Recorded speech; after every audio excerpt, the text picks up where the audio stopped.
Good evening, ladies and gentlemen, and welcome on back to the channel. I hope that you guys are having a wonderful, wonderful day, a stunning afternoon, and a magnificent evening. If it's like myself, today we're going to listen to a little bit of Phish. We're going to listen to this track off of a live one. This is going to be the track Harry Hood, like I said, which is off their 1995 live album, Live One. We're listening to this particular track and performance because it was suggested and sponsored by Mike. So Mike, thank you so much for the recommendation. Thank you so much for the support as well. I really appreciate that. And then looking through the comments, I see that this had also been suggested by quite a few people, such as Andrew J. Duddy, Cole F., 253 SP Kelly, Patrick McGrath, Cosmic Cat. Oh, no. Cosmic Cat, you didn't say anything about this track. I apologize. It was someone that responded to you. Tom Baddill, which makes me think it's a reference to, what is his name? Tom Bombadil from The Hobbit or Lord of the Rings? I don't remember. I never read it or anything. I never got anything further than the movies. But yeah, let's go ahead and listen to this track. We'll discuss it a little bit after. Here we go.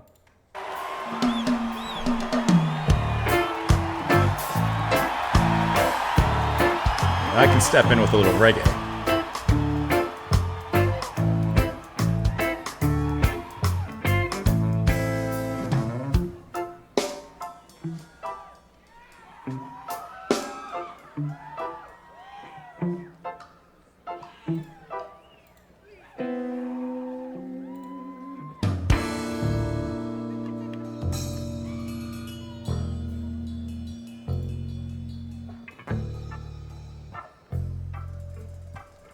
It back around.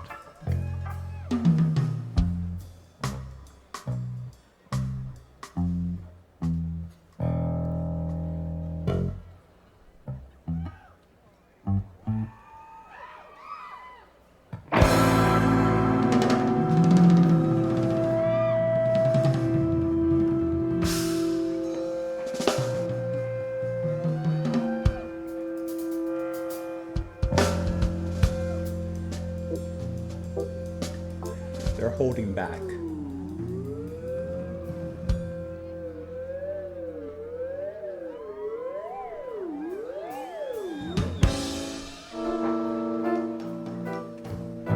Always coming back to that simple piano chord there.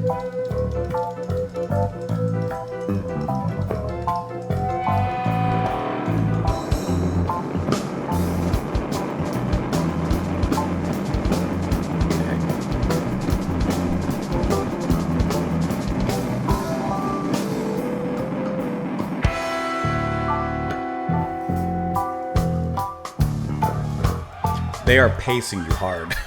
That is for sure.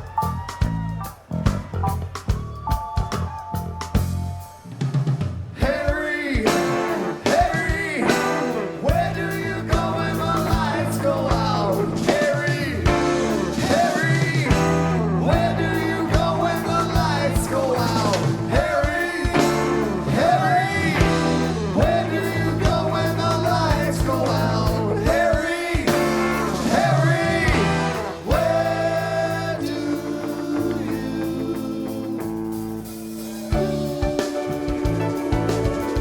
That was a smooth transition, I'll tell you that. Especially how the vocals sustained and the bass and keys left out of that.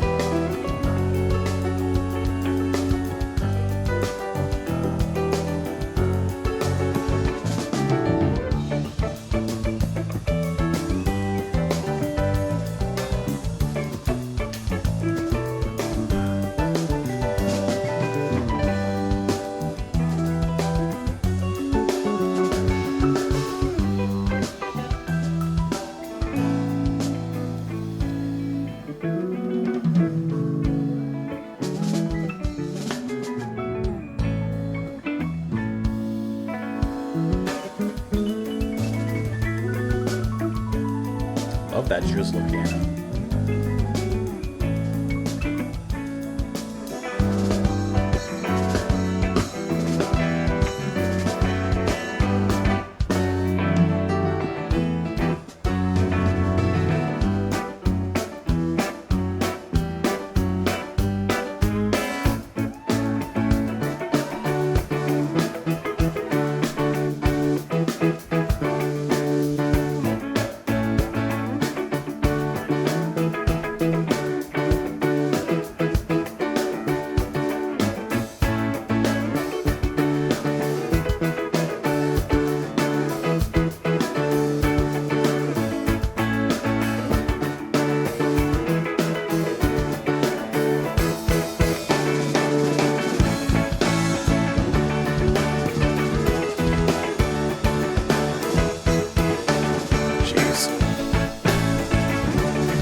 love the melodies between the piano and the guitar and that interplay.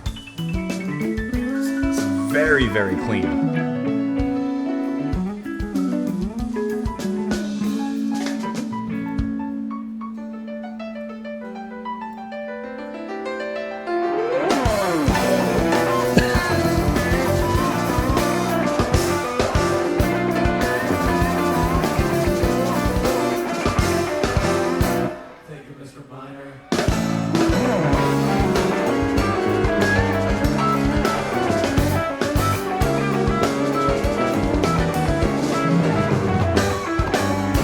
Thank you, Mr. Miner.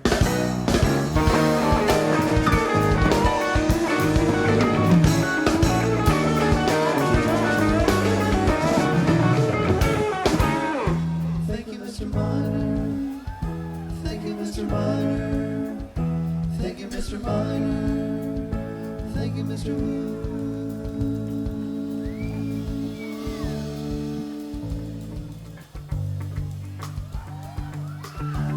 They do a really fantastic job of bringing the energy up, reining it in.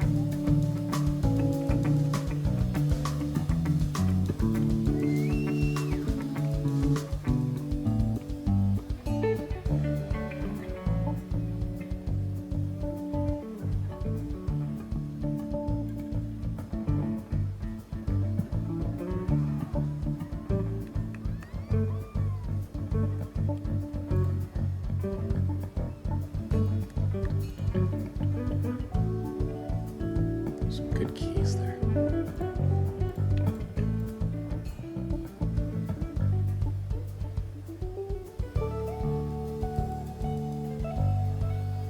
The tone is incredibly clean.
I love how the volume is so appropriately low as well. Just very smooth and relaxing. Cool down.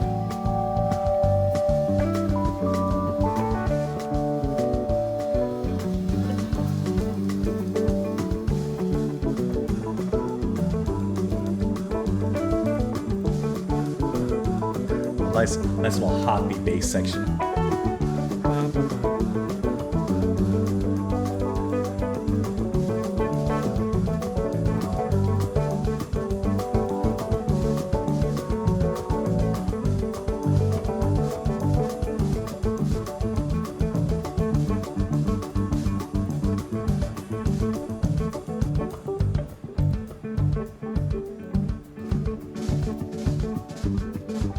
Nice rolls to bring that in.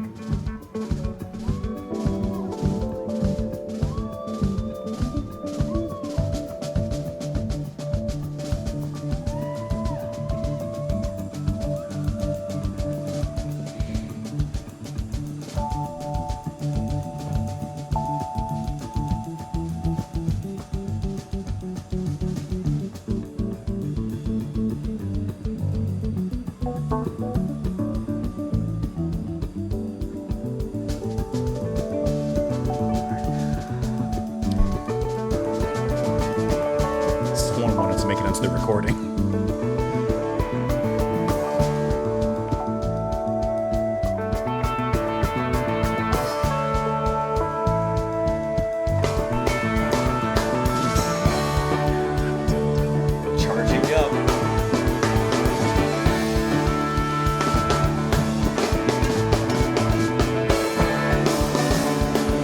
the snare work.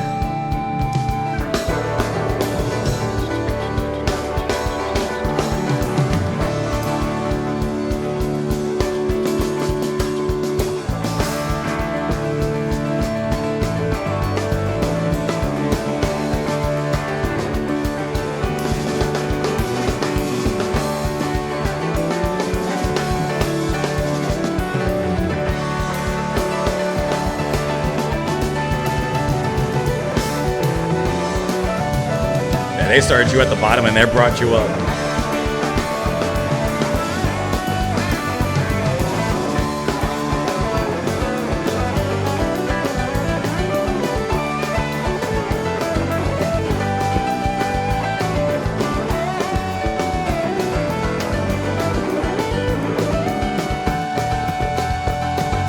Deep tone on the bass.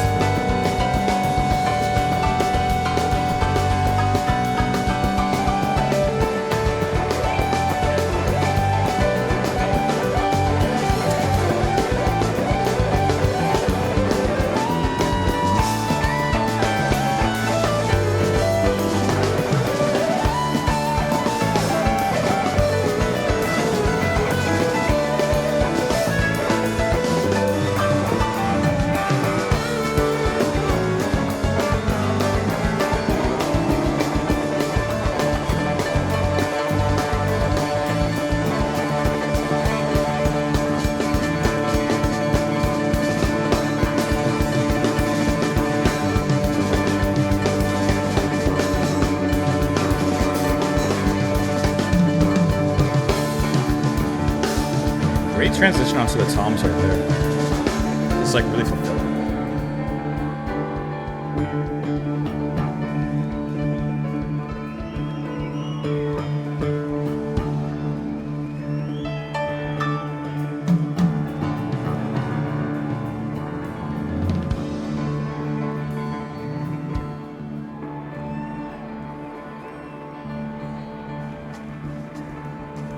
Are they gonna bring in the little reggae melody? Oh no, never mind. They're building it back up. Never mind. I thought they're gonna bring it back to the very beginning, basically. Which they still can do.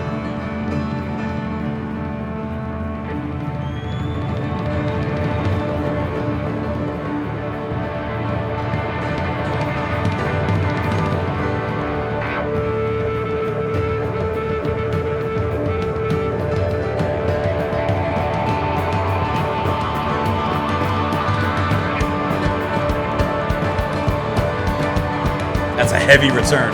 That's a heavy return.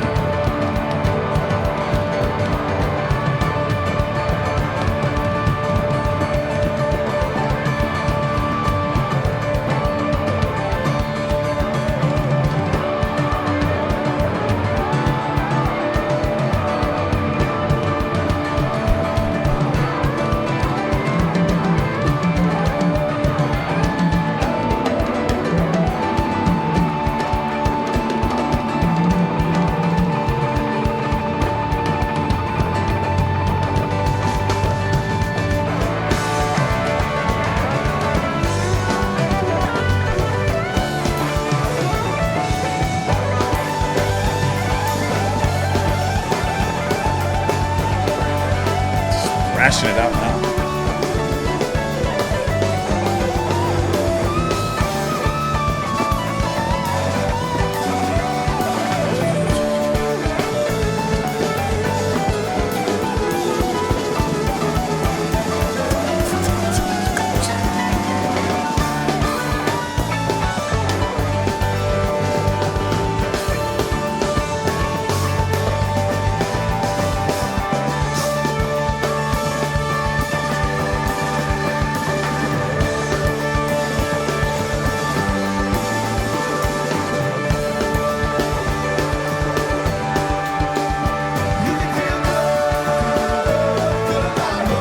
Back to it.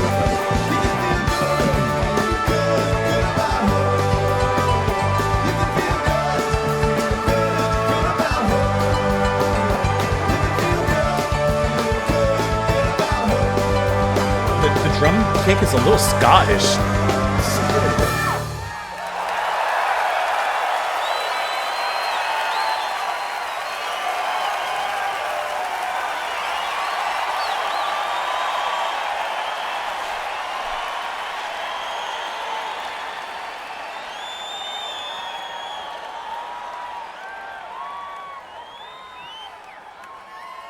So I have a question about Phish. Like we've listened to a few songs from them and such. So is this track pretty much a full jam? Like, is this a song that maybe like there's parts of it that they've composed, that they've, written down and actually like practiced out, but then like the rest of it is just improvisation? Because I know that that's kind of like what they're known for, but I couldn't say like, okay, is it? Because if the instrumental part of it, if the meat in this sandwich is improvisation, it is like gold star. It is out there. It is phenomenally played, wonderfully built off of each other. The musicianship is top notch. Now, even if it's not improvised, it's still top notch. Nothing I say can be disregarded regardless of one way or another. But if they are improvising off of one another throughout that whole instrumental jam, I think that is just out of this world. It shows how in sync, and I mean to a depth, to a infinite degree, how in sync the members of the band are, how well they play off of each other, how well they stack on one another. I love this section, about 7 minutes around that area, about halfway through, where they have such a great volume control in that they really bring the energy down, kind of allowing everyone to refocus, refresh, and kind of bring things back together and just kind of, bring it down to a low level. Whereas they're standing, now we're sitting. Like when sometimes the band is playing and like they say, okay, we're going to play the slow song or the low song and everybody sit down or whatever, right? That's like the section in here. Like that's when everyone's sitting down and just kind of just jamming out. And then as that energy picks back up, then everyone stands right back to their feet and jumping around. John Fishman on the drums. Brilliant. Love the drumming in here. I love the subtlety in certain moments, like all his snare work, especially from the second half, from that quieter moment forward, is just really, really excellently played. Like specifically the snare work. Everything else is great too, like no doubt. But I was just listening to the way he was playing the snare, bringing in certain fills, very rapid fills at certain moments, just to kind of sprinkle a little of that power in there, like foreshadowing before kind of diving right back into it. And then the drumming was just phenomenal. And it wasn't predictable in any respect. It's almost like he would throw out a groove. Obviously, the band grooved on his drums and such. But it was almost like he was a restless spirit of percussion. He never dwelt too long on a straight groove. He would play off of it. He would add in hits and crashes and, he just played off of it really well. But at the same time, while he was doing that, he still maintained everything that the band was trying to create. Like, once again, that musicians' intuition towards one another and how they all played, how they all feed off each other. Where are they going with the music and with the song? They know. How do they know? They know, dude. They know. I gotta go mention kind of everyone. Mike Gordon on the bass. Oh, God. The bass lines were succulent. Is that a word I want to use describing the bass line? Sure. Really, really fun to listen to. Amongst this very progressive, at times melodically chaotic jam of a track, he always held it together extremely well and with a really fantastic tone that stood out in the music really nicely. Kind of like the glue that was holding everything together, because everyone is kind of going off in all these different directions. And Gordon was always there to kind of bind everyone together. Now we need to talk about Anastasio and Meccano, guitar and keyboards. I was really impressed with how they played. Bright, colorful, brilliant tones, the way that they displayed their colors with everyone and with each other. Their melodies together were genuinely a joy to listen to. I love Meccano's piano playing as well, because, we've heard good piano playing from him before, but for example, some of the moments in the music where it kind of breaks and gives him the space, and he plays what I can only describe as this drizzling rain of keyboard notes, this cascade of beauty that comes down. And it's just really cool how he kind of plays it coming down. And there's almost a near classical influence at one moment in here when he kind of plays off of it. And it's just really cool to listen to. It's really nice how he plays. And then, of course, Trey, we've heard extremely melodic and fantastic lines and solos from him. And I think that the way that they play off each other, can I tell you? Not the same genre whatsoever. But the interplay between Trey and Paige, I feel is of the same ilk as Pat Metheny and oh my God. I cannot believe I just forgot his name. It just slipped. I know. Listen, I'm getting old, okay? I'm so sorry. I don't know why I have to look up his name. I'm sorry. I'm not proud. Lyle Mays. I didn't see it. Look, I'm Googling, but I didn't come across his name just yet. Wait, what the heck is Cantaloupe Island? What was that? That's not my screen. What's Cantaloupe Island? That's not what I'm, what the heck? There it is. There's my screen. Okay. I didn't see Lyle May's name yet. It came to me before I actually came across it. Okay. Anyways, it reminds me of that same mental synchronicity. They almost have like this psychic connection with one another, and the way that their melodies just flow with one another is just like gorgeous to listen to. No matter what area you're talking about. Like, let me pull up the song here again. I'm going to go to a random moment in here, in which I'm hoping that there's guitar and piano soloing and going off each other. You know, it's not what I want. Not what I want. No, it's in the meat. It's in the meat. And it's a little lighter. It's a little lighter, but I think you get what I mean, and I think that you understand the point I'm trying to make. I also like how the band kind of gave you a false premise at the start, or at least me, it's a first listen, with this kind of reggae startup, and you're like, okay, so that's going to be the base of their particular sauce that they're making, that they're stirring up in this pot. But it's, as soon as it begins, it's almost as quickly deconstructed, broken down, and to an extent kind of done away with. They use it as a super quick base, but they very much prog it up, like I said, deconstructed, break it down to its atoms, and then they rebuild the track from there in their own way. And can I tell you, it smells a little fishy. Please clap. But I think that was really cool. You know, they have their verse, you know, they have their little kind of ska-ish kind of sound in here. And even though it's not exactly like a ska kind of pattern, the way that Fishman gets down at the very end with his kicks. Here.